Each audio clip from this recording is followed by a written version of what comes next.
السلام علیکم۔ شفق YouTube channel کے ساتھ میں ہوں آپ کی ہوسٹ محرمہ۔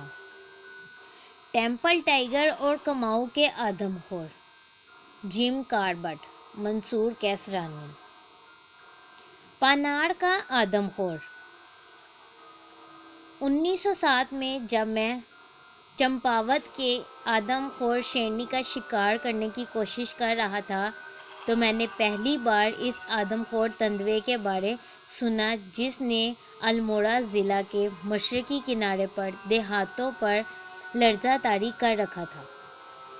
اس تندوے کے بارے ہاؤس آف کامنز میں بھی سوالات پوچھے گئے۔ اس تندوے کو مختلف ناموں سے جانا جاتا تھا اور اس نے 400 مصدقہ انسانی شکار کیے۔ تاہم چونکہ میں اسے پاناڑ کے آدم خور کے نام سے جانتا ہوں، اس لیے میں اس کہانی میں اسے اسی نام سے پکاروں گا۔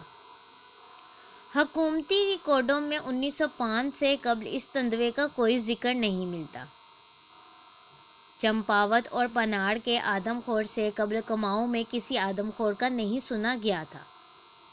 تاہم جب ان دونوں جانوروں نے 836 انسان کھا لیے تو حکومت کے پاس کوئی ایسا ذریعہ نہیں تھا کہ وہ انہیں ختم کرنے کے لیے مقرر کرتی۔ اس لیے سرکاری حکام مختلف شکاریوں سے ذاتی طور پر درخواستیں ہی کرتے رہے۔ بدقسمتی سے اس وقت کماؤں میں بہت کم شکاری ایسے تھے جو ان جانوروں کے شکار میں دلچسپی محسوس کرتے تھے۔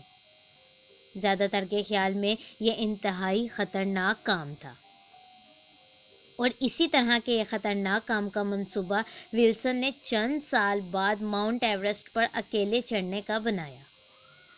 اس وقت میں آدم خوروں سے اتنا ہی اجنبی تھا جتنا ولسن کے لیے ماؤنٹ ایورسٹ رہی ہوگی۔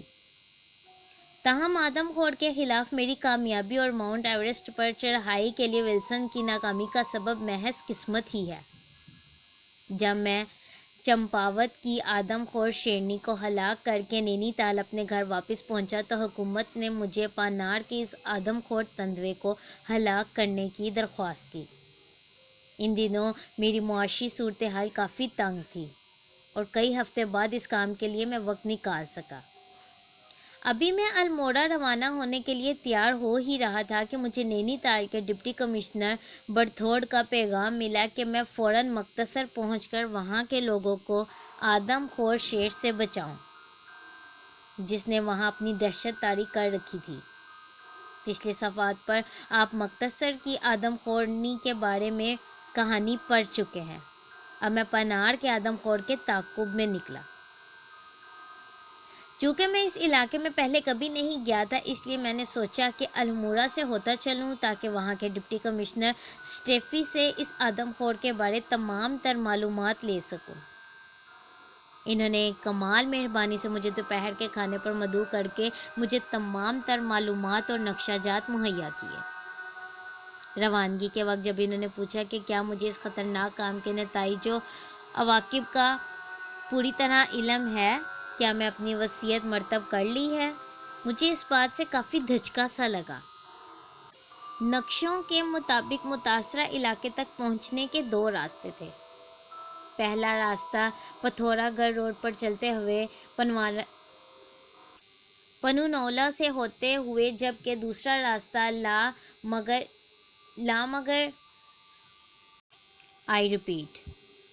پہلا راستہ پتھورا گڑھ روڈ پر چلتے ہوئے پنونولا سے ہوتا ہوا جبکہ دوسرا راستہ لامگڑا سے ہوتے ہوئے دیبی دہورا روڈ سے ملتا تھا۔ میں نے دوسرے راستے کا انتخاب کیا اور دوپہر کے کھانے کے بعد بلند حوصلے کے ساتھ ہم روانہ ہوئے۔ میرے ساتھ ایک ملازم اور 4 دیگر افراد میرا سامان اٹھانے کے لیے آئے ہوئے تھے۔ میں اور میرے ساتھی پہلے ہی 14 میل کا سخت سفر کر چکے تھے، لیکن چونکہ ہم اس وقت جوان اور سخت جان تھے اس لیے ہمارا ارادہ یہ تھا کہ ابھی کافی سفر کرنے کے بعد ہی جا کر رکیں گے۔ 14ویں کا چاند ابھی پہاڑیوں سے نکل ہی رہا تھا کہ ہم ایک ٹوٹی پھوٹی عمارت کے قریب پہنچے۔ اس کی دیواروں کی لکھائی اور جا بجا پڑے کاغذ کے ٹکڑوں سے ظاہر ہو رہا تھا کہ یہ سکول کی عمارت ہے۔ ہمارے پاس خیمہ نہیں تھا اور عمارت کا دروازہ مقفل ہونے کی وجہ سے ہم نے وہیں صحن میں ہی ڈیرا لگانے کا سوچا۔ اس جگہ میں اور میرے ساتھی آدم خور سے قطعی محفوظ ہوتے کیونکہ ابھی ہم آدم خور کے علاقے سے کئی میل دور تھے۔ صحن 20 مربع فٹ کا تھا اور سڑک کے کنارے اور باقی 3 اطراف سے 2 فٹ اونچی دیوار سے گھرا ہوا تھا۔ چوتھی طرف اسکول کی عمارت تھی۔ اسکول کے پیچھے کے جنگل میں جلانے کے لیے کافی لکڑی موجود تھی، اس لیے جلد ہی میرے ساتھیوں نے لکڑی جمع کر کے صحن کے کونے میں آگ جلائی۔ میرے ملازم نے میرے لیے کھانا بنانا شروع کر دیا۔ اسکول کی عمارت کے مقفل دروازے سے ٹیک لگائے میں سگریٹ پی رہا تھا۔ میں نے دیکھا کہ میرے ملازم نے بکرے کی بھنی ہوئی ٹانگ آگ سے اٹھا کر دیوار پر رکھ کر آگ کی طرف مڑا ہی تھا کہ دیوار کے پیچھے سے تندوے کا سر نمودار ہوا۔ حیرت کے مارے میں چپکا بیٹھ کر دیکھتا رہا۔ تندوے کا رخ میری طرف ہی تھا اور جب میرا ملازم چند فٹ دور ہٹا تو تندوے نے لپک کر ران اٹھائی اور جنگل میں گھس گیا۔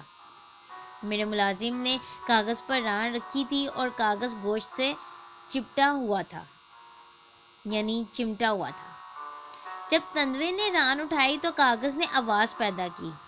میرا ملازم سمجھا کہ شاید کوئی آوارہ کتا ران لے کر دوڑ گیا ہے۔ وہ پیچھے لپکا، لیکن جو ہی اسے علم ہوا کہ ران کتے کی بجائے تندوے نے اٹھائی ہے تو وہ میری جانب دوڑا۔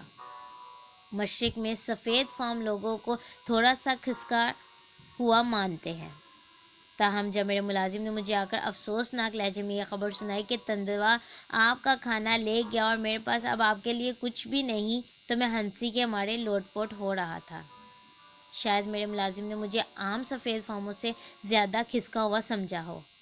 خیر، پھر بھی اس نے میرے لیے بہت عمدہ کھانا تیار کیا اور تندوے نے ران سے اور میں نے کھانے سے پورا انصاف کیا۔ جی ہاں، بالکل، ہم نے دونوں نے اپنے اپنے کھانے سے پورا انصاف کیا۔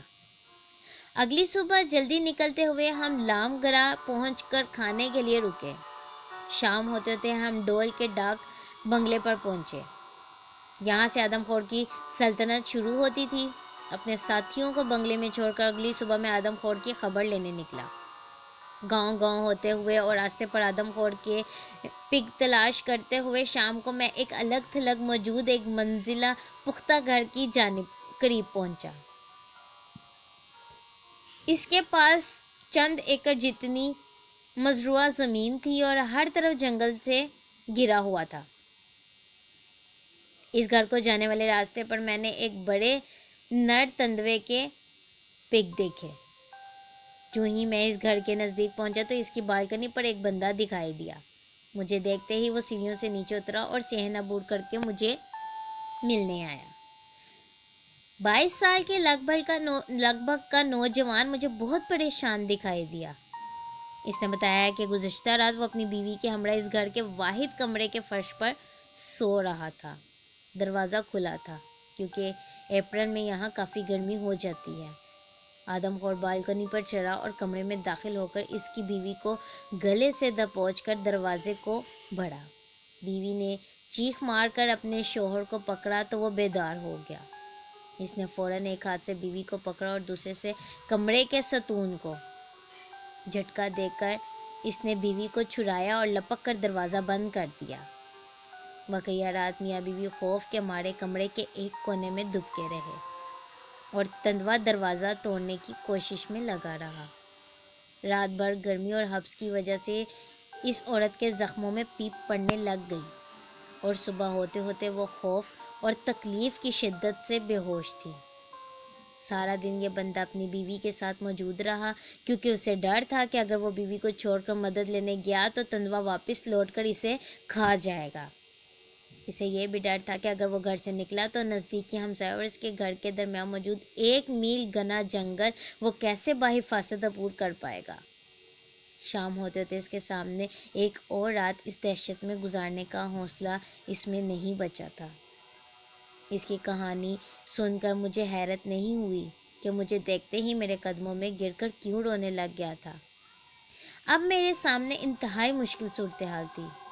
اس وقت تک میں نے حکومت کو یہ درخواست نہیں کی تھی کہ آدم خور کے علاقے میں ابتدائی طبی امداد کا سامان بھجوا دیا جائے۔ الموڑا سے قبل کسی قسم کی طبی امداد ممکن نہیں تھی۔ الموڑا یہاں سے 25 میل دور تھا۔ اب اگر طبی امداد لانے میں اکیلا جاتا تو زخمی عورت کے ساتھ رات اکیلے گزارنا اور تندوے کی واپسی کا امکان اس بندے کو ہمیشہ پاگل کر دینے کے لیے کافی ہوتا۔ اس کی بیوی 18 سال کی تھی اور کمر کے بل بے ہوش پڑی تھی۔ تندوے کے دانتوں کے زخم اس کے گلے پر تھے۔ جب بندے نے اسے اپنی طرف کھینچا تو تندوے نے گرفت مضبوط کرنے کی غرض سے اس کی چھاتی پہ پنجہ گاڑ دیا۔ جب تندوے کی گرفت سے عورت نکلی تو تندوے کے زخموں سے اس کی چھاتی میں 4 گہرے زخم پڑ گئے۔ چھوٹے سے کمرے کی گرمی، حبس اور مکھیوں کے غول کی وجہ سے یہ زخم سڑنا شروع ہو گئے تھے۔ اس کمرے میں کوئی کھڑکی نہیں تھی اور ایک ہی دروازہ تھا۔ چونکہ اس کے زخم سڑنا شروع ہو گئے تھے، اس لیے اگر میں جا کر اس کے لیے طبی امداد لاتا تو بھی اس کے بچنے کے امکانات انتہائی کم تھے۔ اس وجہ سے میں نے فیصلہ کیا کہ رات اس بندے کے ساتھ یہیں گزاروں۔ میری انتہائی خلوص دل سے دعا ہے کہ میرے قائرین کو کبھی بھی کسی انسان یا جانور کی تکلیف دیکھنے کا موقع نہ ملے، جیسے شیر یا تندوے نے گلے سے پکڑا ہو، اور ان کی تکلیف دور کرنے کے لیے رائفل کی گولی کے سوا اور کچھ نہ ہو۔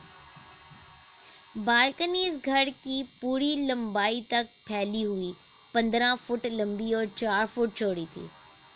اس کے دونوں اطراف بند تھے۔ اس تک پہنچنے کے لیے مختصر سی سیڑھیاں تھیں۔ سیڑھیوں کے اوپر کمرے کا دروازہ تھا۔ بالکنی کے نیچے 4 فٹ چوڑی اور 4 فٹ اونچی جگہ تھی جہاں جلانے کی لکڑی رکھی گئی تھی۔ اس بندے نے میری منتیں کی کہ اس کے ساتھ کمرے کے اندر رہوں۔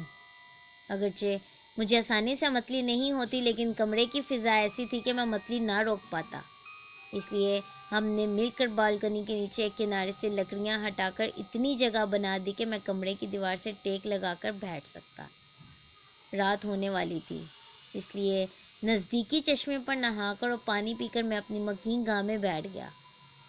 اس بندے نے کمرے میں داخل ہوتے ہوئے پوچھا کہ صاحب، جب تندوا رات کو آپ کو اٹھا کر لے جائے تو میں کیا کروں؟ میں نے کہا، دروازہ بند کر کے دن نکلنے کا انتظار کرنا۔ مزید سننے کے لیے میری اگلی ویڈیو کا انتظار کریں۔ شکریہ۔